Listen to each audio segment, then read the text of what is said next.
Yo, it's level 7, and let's talk Arizona Cardinals. It's been a minute, but there's probably no better time for me to return than now. The Cardinals are coming off of a 4-game win streak, and heading into the bye, we are still getting zero respect nationally. Yeah, Arizona, never thought I'd be saying it. I don't think they can win the Super Bowl or all that, but they are a low-level playoff, NFC playoff football team, there's no doubt. But they are a low-level playoff.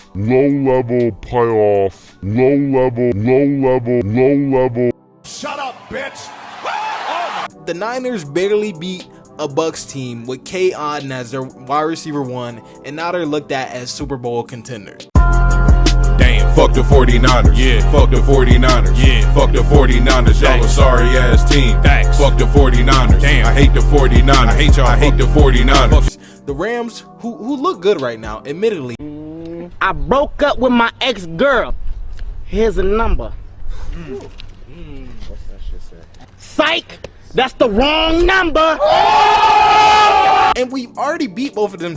Both of those teams are looked at as better than us. They're both still looked at as oh, somehow they're gonna sneak out in the playoffs before the Cardinals. It's bullshit. But never mind that. This is a Cardinals video. Forget those teams. Both of those teams are fraudulent. The Cardinals are here. Earlier in this year, I dropped a video, 2 worst to first videos, explaining why the Cardinals would go worst to first. And now I'm not saying I'm Nostradamus or anything, but shit, I'm not saying I'm not. You feel me? Now, since nobody else would give the Cardinals their flowers, and because I actually understand what's going on, and I understand the potential of the team, and I'm not afraid of looking like a dumbass and putting my neck on the line, I'm going to say this right now. Like earlier in the offseason when I said that the Cardinals had the potential and why they would go from worst to first, and now they're sitting at first place in the NFC West, I'm going to tell you this right now. The Arizona Cardinals are Super Bowl contenders. Not just playoff contenders, Super Bowl contenders. And now I know what you're thinking, alright? Super Bowl contenders. Didn't you guys get blown out by the Packers and the Commanders? Didn't y'all lose to every good team that y'all have played? No, first of all, that's not true. First of all, because we beat the Niners, so the Niners are a bad team now.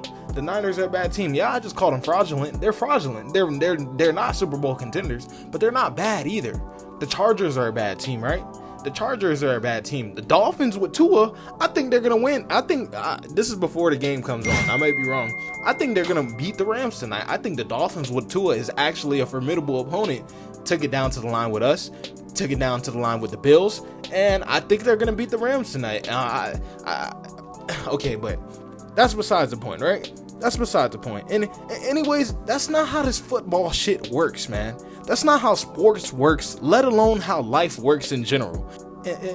And like, if you're not getting worse, you're getting better. It's like there's no in this life. It's not, oh, I'm just gonna stay stagnant. No, you're getting worse.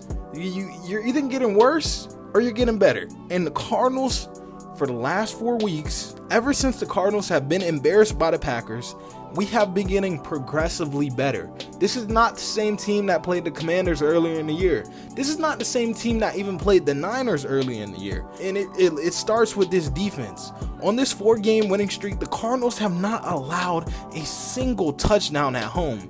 Now, since everybody else is afraid to say it, I'm gonna put my neck on the line. Like I said, once again, this defense has even surpassed even my expectations. I just expect them to be an average defense, and I'm not saying statistically right now they are an average defense or a little bit below average, but just off these last 4 weeks, this defense is trending on its way to end this season as an elite defense. If they can keep this up, this is elite. Like, look at how many points we allowed in these last 3 weeks.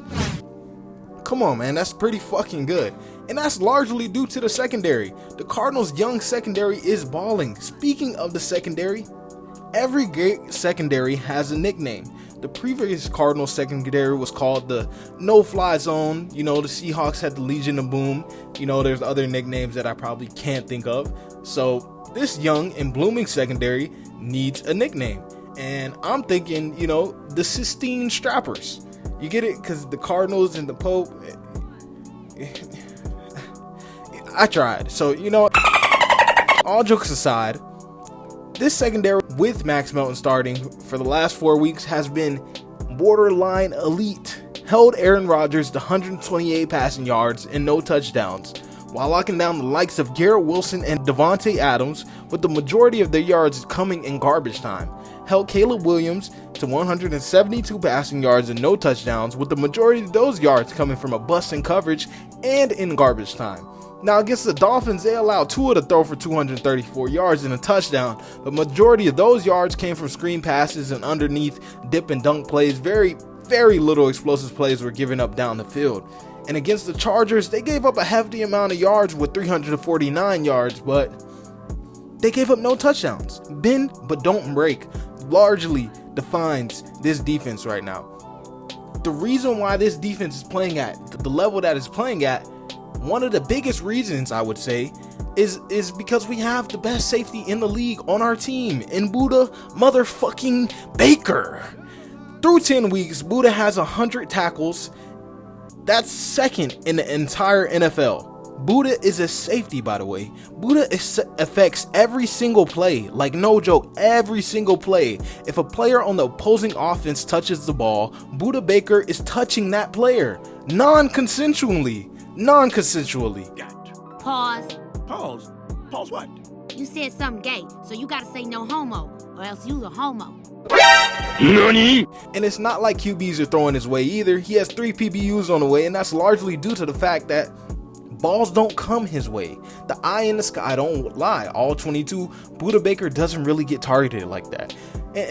And Buda is on pace for an all-pro caliber year. And I see all these fucking lists on Instagram when I see the top 10 safeties in the league, and you got guys like fucking Kevin Byard over Buda Baker. Like, come on, let's be serious, man. This man, Buda Baker is elite. He's leading the league with 63 solo tackles. He has 7 tackles for loss from the safety position, and he's a large part of why our coverage has been better. And not only that, he's a large part of why our run defense has been better. Buda Baker needs to be extended by the Cardinals ASAP because he doesn't look like he's slowing down anytime soon. And another member of the Sistine Strappers that nobody's talking about is Garrett Williams, or as I like to call him, G-Lock. And he's having a Pro Bowl caliber season, maybe all pro if he keeps it up. Before this Jets game, which hasn't changed much in terms of these statistics, by the way, Garrett Williams has only allowed 35 targets, 17 completions, 170 yards, 2 TDs, and he has an INT, and he only gives up 4.9 yards per target, and he has a 69.9 passer rating against. He's been a top 5 slot corner in the league. He may be even better than that, but I'm not going to pretend like I'm watching a lot of slot corners in the league. I know the Niners have a good slot corner with Lenore. He's playing good. And I know a couple other teams have good slot corners. I think maybe Lenore is the only guy that's playing as good as Garrett Williams right now. Him in run defense is also pretty fucking good. And he had a bullshit PI call to take away another interception from him last week against the Jets. But I'm pretty sure he'll get his hand on more balls this season. Pause. And paired him with Max Melton and Sterling Thomas, who in back-to-back weeks have held guys like DJ Moore, Davante Adams, who never line up in the slot, to 33 and 31 yards. We are building something serious here. Let's not forget to add Rabbit Taylor Demerson and Jalen Thompson on the other side of Buda Baker, also handling their business in the pass game and in the run game. These Sistine Strappers are legit. The nickname is going to catch on sooner rather than later. And the best part of it is that the 4 out of these 6 guys are under rookie contracts. Now I can't move on to the offensive side of the ball without showing love to the trenches, which hasn't been great to start the year, to be honest, but they've still exceeded expectations, especially since our top 2 free agents went down earlier in the season in Justin Jones and Bilal Nickel. But starting at the edge, Zaven Collins and Jesse Luketa have been elite edge setters in the run game, making plays in the backfield almost every chance that they get. And Jesse Luketa is somebody that I want to highlight because he's having a breakout year, and he's a large part of the reason why the Cardinals are in first place in the NFC West right now. Without that game-saving forced fumble against Jordan Mason and the 49ers, the Cardinals would be in a completely different situation right now. I just want to give him his shine because I don't see many people talking about his contribution he's been making on this defense. And we started the season with a lackluster pass rush, but these last 4 weeks, the Cardinals have been getting it together. We've been getting it going. Dante Stills with 3 sacks in the last 4 games. Xavier with 2 sacks versus the Bears. Xavier Thomas is catching fire. It's 2.5 sacks in the last 2 games. Jesse Lou with 2 sacks in the last 2 games. And I can't forget the big guys in the trenches doing work in the run game. You got Roy Lopez. You got LJ Collier, solid against the run, starting to get some consistent pressure in the interior the last few weeks. Ben Still coming off the practice squad. Kyrus Tonga. The pass rush hasn't been the best this season, but we're heating up at the right time, and that's largely due to what Nick Rallis and JG has been scheming up some great pressures this season. And our pass rush is only gonna get better because from here on out, because we just traded for a pass rusher with immense upside in Baron Browning. He had 2 vital pressures versus the Jets, forcing Rodgers to flush out of the pocket, one leading to a sack strip fumble by Xavier Thomas and the other leading to a throwaway.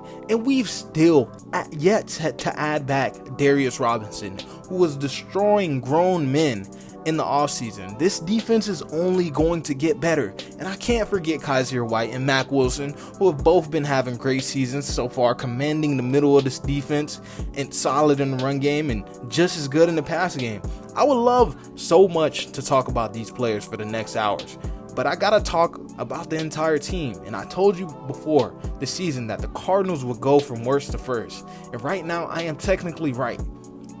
But I wasn't just talking about first in the division. When I said that, yeah, maybe, but you remember I made a comparison to the Chiefs, and that was ballsy, man. I wasn't talking about first in the division. I was talking about all the marbles. And in today's league, if you want all the marbles, you have got to have a guy at the helm that can take you there. And I believe that the Cardinals have that guy in K1. Kyler Murray is playing the best football of his career to date. And while the stats may not jump off the sheet to you, he's playing the most efficient that I've ever seen him. And the stats do actually back that up, with the second highest QBR in the league, only behind Lamar Jackson with a 75.0, 2K passing yards, 371 rushing yards, averaging 8 yards per carry, 2 40-yard rushing TDs, 16 total TDs, and only 3 interceptions. Right now, Kyler is locked in, and he's on a mission. When Kyler is at his best, I personally believe he's the best football player on the planet. Nobody has the ability to scramble paired with his arm talent. Something is telling me for the later half of this season, Kyler Murray is going to make a strong case for himself as an MVP candidate. Now, while Kyler Murray has been elite this season, he also has elite weapons, starting with his tight end, Trey McFly, Trey Day, Trey McBride, the best tight end in the league. I don't give a man. Argue with a wall. This guy makes the craziest catches every week. The craziest plays. He's hurdling defenders, stiff-arming defenders, catching balls over defenders' heads, catching them in traffic, running jet sweeps. This man is a legitimate weapon, and any GM would want Trey McBride over their starting tight end for the next 5 years. Any GM, if they tell you otherwise, they're lying. There's no tight end, young tight end better than him. Sam Laporta, no. Tucker Kraft, no. It's Trey McBride. Trey McBride is the future. Trey McBride is the future face of tight ends of this league. He is simply different. And pair him with the emerging rookie wide receiver Marvin Harrison Jr., who admittedly has started slower than I anticipated, but nevertheless, he's still showing flashes of greatness. And right now, at this current point of the season, he's showing that he can consistently make those hard catches and be a reliable jump ball target for Kyler Murray in the red zone and create explosive plays at any time of the game. And I can't overlook guys like Michael Wilson and Elijah Higgins, who have been having really solid seasons so far. But this team really runs through one man on offense, if I'm being honest. That may not be entirely true, because if you take away James Conner, just as if what happened a couple weeks ago versus the Dolphins, but for the most part, like I said in my first video, if you want to get the run game going, or if you want to get the pass game going, you have to run the ball. The Cardinals have low-key defied that this year. We haven't got the run game going in some games, and we just passed the ball. So maybe that was bullshit. But besides that fact, James Conner is absolutely deranged. He's a top 5 running back in the league, and he's only getting better. He leads the league in broken tackles, and what more can I say that I haven't said in my previous videos? James Conner is legit. 944 total yards and 5 TDs through 10 weeks.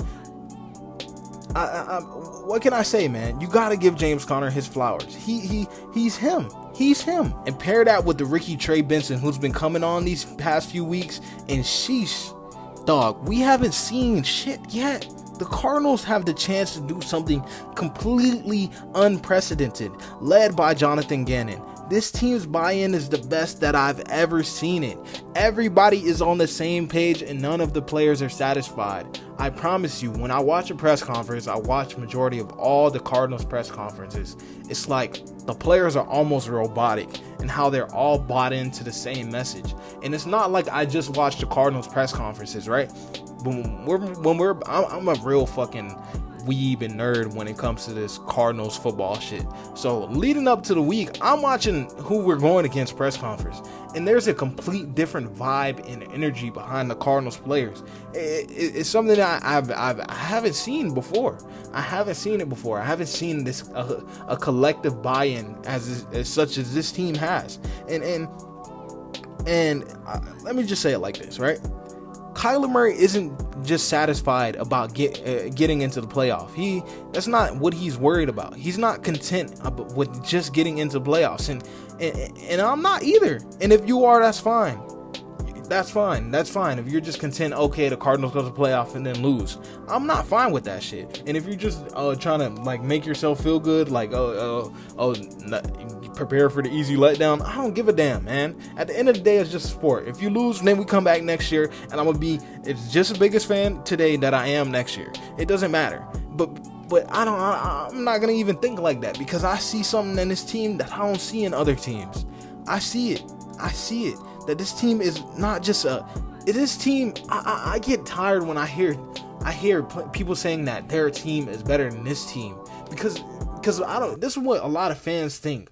Fans think that a team is just like a collective of talented players. Like, that's not what a good team is. That's what a roster is. That's not what a good team is. A good team is a group of individuals who are willing to do their individual roles for the greater success of the whole. Now, there's certain teams that don't have that going on. We got certain teams where wide receivers are shoving long snappers in the neck, and blaming stuff on their wide receivers, maybe blaming stuff on their coaches. You don't see that here.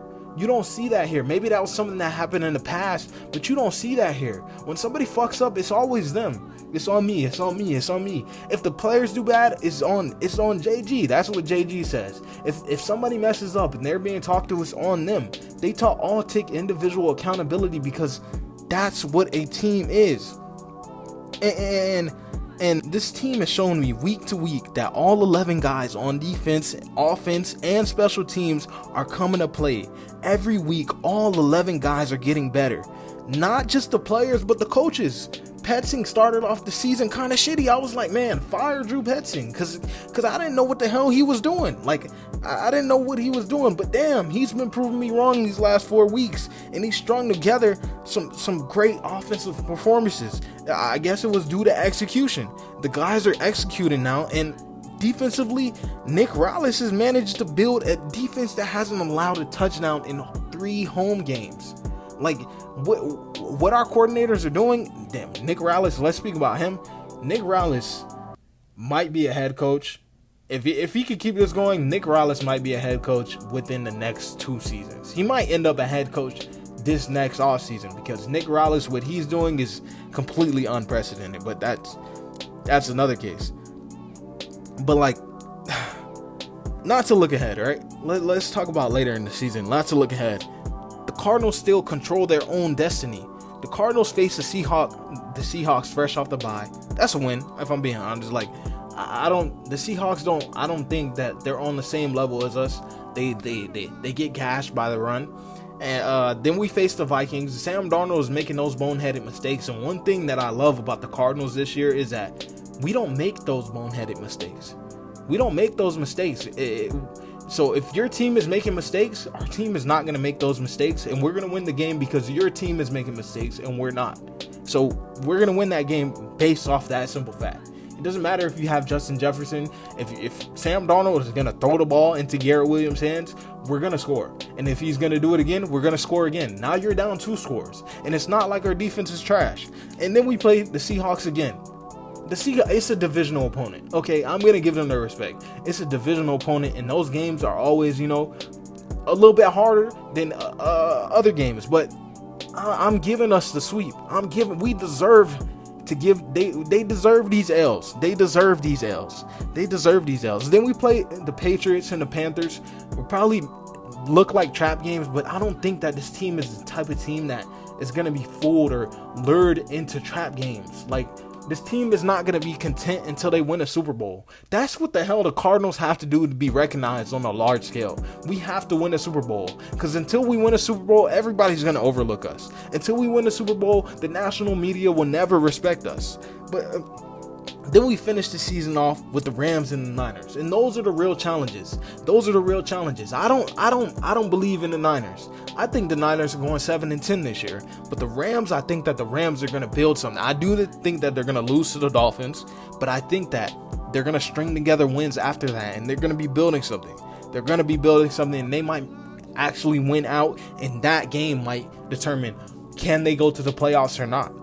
And I think that the Cardinals actually have a chance to win out, not just have 5-0, 6-0, 7-0. Man, I'm talking about win out all the way to goddamn February.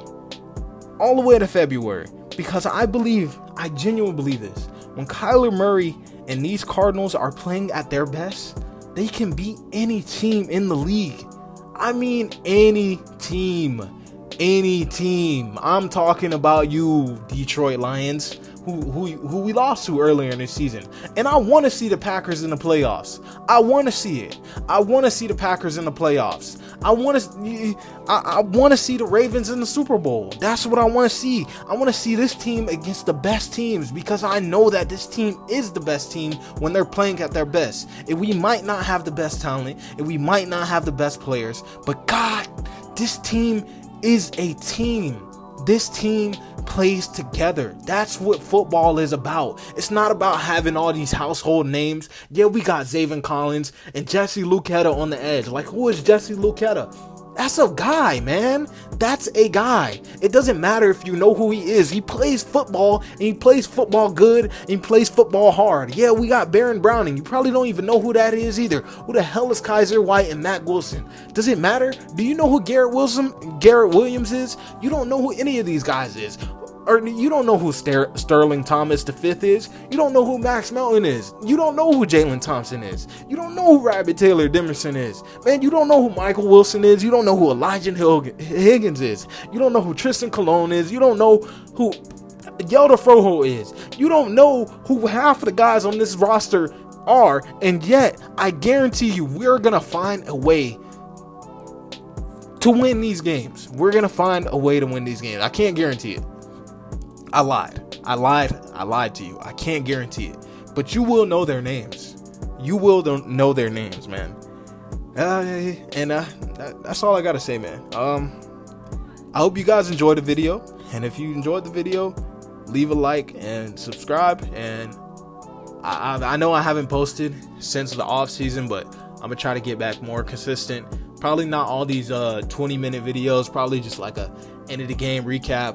Eventually, I'm gonna try to get a camera and things of that nature, so I can start just live streaming out there in the game and talking to you guys about it. But should have more content coming soon. Love you guys. Appreciate all the support. Peace.